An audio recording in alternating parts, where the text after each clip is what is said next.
اسے آپ وطر کی نماز کہہ دیں. یہ ساری کی ساری نمازیں رات کی ہی نمازیں ہیں. امام بخاری نے اپنی صحیح میں اور امام مسلم نے متفق علیہ حدیث ہے، اللہ کے رسول صلی اللہ علیہ وسلم یہ فرماتے ہیں اجعلوا آخر صلاتکم باللیل وطرا، یعنی کہ یہ جو آخری نماز ہے نا ہماری رات کی وہ وطر ہونی چاہیے. تو قیام اللیل عشاء کی نماز کے بعد اگر آپ تہجد کی نماز پڑھتے ہیں اور اس میں ایک رکعت وطر کی نماز پڑھ کر اپنی نماز کا اختتام کرتے ہیں، کیونکہ اجعلوا آخر صلاتکم باللیل وطرا، رات کی آخری نماز آپ کی وطر ہونی چاہیے. تو جو رات کی نماز ہے اس سے قطع نظر کہ آپ اس کو 3 پڑھتے ہیں، اس سے قطع نظر کہ 1 پڑھتے ہیں، 1 بھی ثابت ہے. بہت مصیبت تو یہ ہے کہ ہمارے یہاں اکثر لوگ 1 رکعت ہی کا تصور نہیں ہے. میں تو آپ کو یہ جان کر حیرت ہوگی کہ میں جب دیوبندی ہوا کرتا تھا تو میں نے دارالعلوم دیوبند سے پوچھا کہ میں امام حرم کے پیچھے 1 رکعت پڑھوں یا نہ پڑھوں، کیونکہ ہم دیوبند میں 3 رکعت پڑھا کرتے تھے، اور وہ بھی 3 ایسے کر کے.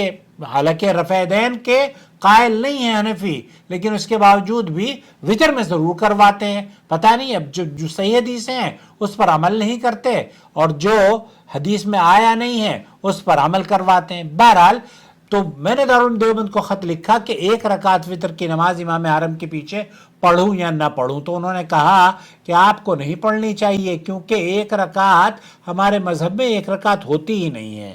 اللہ کے رسول صلی اللہ علیہ وسلم صحیح بخاری صحیحین میں آپ حدیثوں کی کتابوں میں دیکھ لیجئے، اللہ کے رسول صلی اللہ علیہ وسلم عائشہ فرماتی ہیں 1 رکعت وطر کی پڑھا کرتے تھے، 3 بھی پڑھا کرتے تھے، 5 بھی پڑھتے تھے، 7 بھی پڑھتے تھے، 9 بھی پڑھتے تھے، 11 بھی پڑھتے. تو یہ ساری وطر کی جو نماز ہے یہ قیام اللیل ہی ہے، اور اس کے پڑھنے پر آپ کو، کیونکہ اللہ کے رسول صلی اللہ علیہ وسلم ہمیشہ سفر میں ہوں یا آپ حضر میں ہوں، تو آپ علیہ السلام ہمیشہ وطر کی نماز کبھی نہیں چھوڑا کرتے تھے. تو یہ مفتی مملکت سعودی عرب نے بھی اس کو وضاحت کے ساتھ یہ بیان فرمایا کہ یا ایھا المزمل قم اللیل الا قلیلا، اے چادر اوڑھنے والے تھوڑے وقت کے علاوہ رات قیام کریں. اور اسی طرح سے سورہ زاریات میں اللہ تعالیٰ اپنے متقی بندوں کے بارے میں فرماتا ہے آخذین ما آتاہم ربہم. یہاں اللہ رب العالمین یہ فرماتا ہے کہ ان کا رب انہیں دے گا، وہ لے رہے ہوں گے. وہ اس دن آنے سے پہلے نیکوکار تھے، وہ رات کو کم ہی سویا کرتے تھے. تو یہاں جس رات کا تذکرہ کیا جا رہا ہے یا جس عبادت کا تذکرہ کیا جا رہا ہے وہ ہے یا ایھا المزمل قم اللیل الا قلیلا، رات کو قیام اللیل کریں. اور رات کی جتنے بھی نمازیں ہیں وَمِنَ اللَّيْلِ فَتَهَجَّدْ بِهِ نَافِلَةً لَكَ، رات کے کچھ حصے میں رات کی نمازیں پڑھی جاتی ہیں، اسے اللہ تعالیٰ نے بھی نافلۃ لک، نماز میں قرآن کریم کی تلاوت کریں. اور اس کو نفل کا لفظ استعمال کیا قرآن کریم نے بھی. تو جو رات کی نمازیں ہیں اور دن کی نمازیں ہیں وہ وطر کی نماز ہے، نفل نماز ہے. اور اگر تراویح ہے تو تراویح بھی نفل نماز ہے، واجب نہیں ہے. اس لیے آپ کو یہ چاہیے کہ 1 رکعت پڑھ لیں، 3 رکعت پڑھ لیں یا 5 رکعت پڑھ لیں. اس طرح کی جو گفتگو آپ سنتے ہیں کہ جناب یہ واجب الوطر ہے، اکثر لوگ یہ کہتے ہیں کہ یہ واجب الوطر ہے، یہ موقف بہرحال درست نہیں ہے. آپ اگر اس چینل سے مستفید ہو رہے ہیں اور آپ یہ سمجھتے ہیں کہ یہ چینل آپ کی علمی پیاس بجھا رہا ہے، آپ کی محبت اور سپورٹ اس چینل کو مزید کامیابی عطا فرما رہی ہے. آپ اس چینل کو سپورٹ کریں، کامیابی آپ کو بھی ہوگی اور ہمیں بھی ہوگی. کیوں؟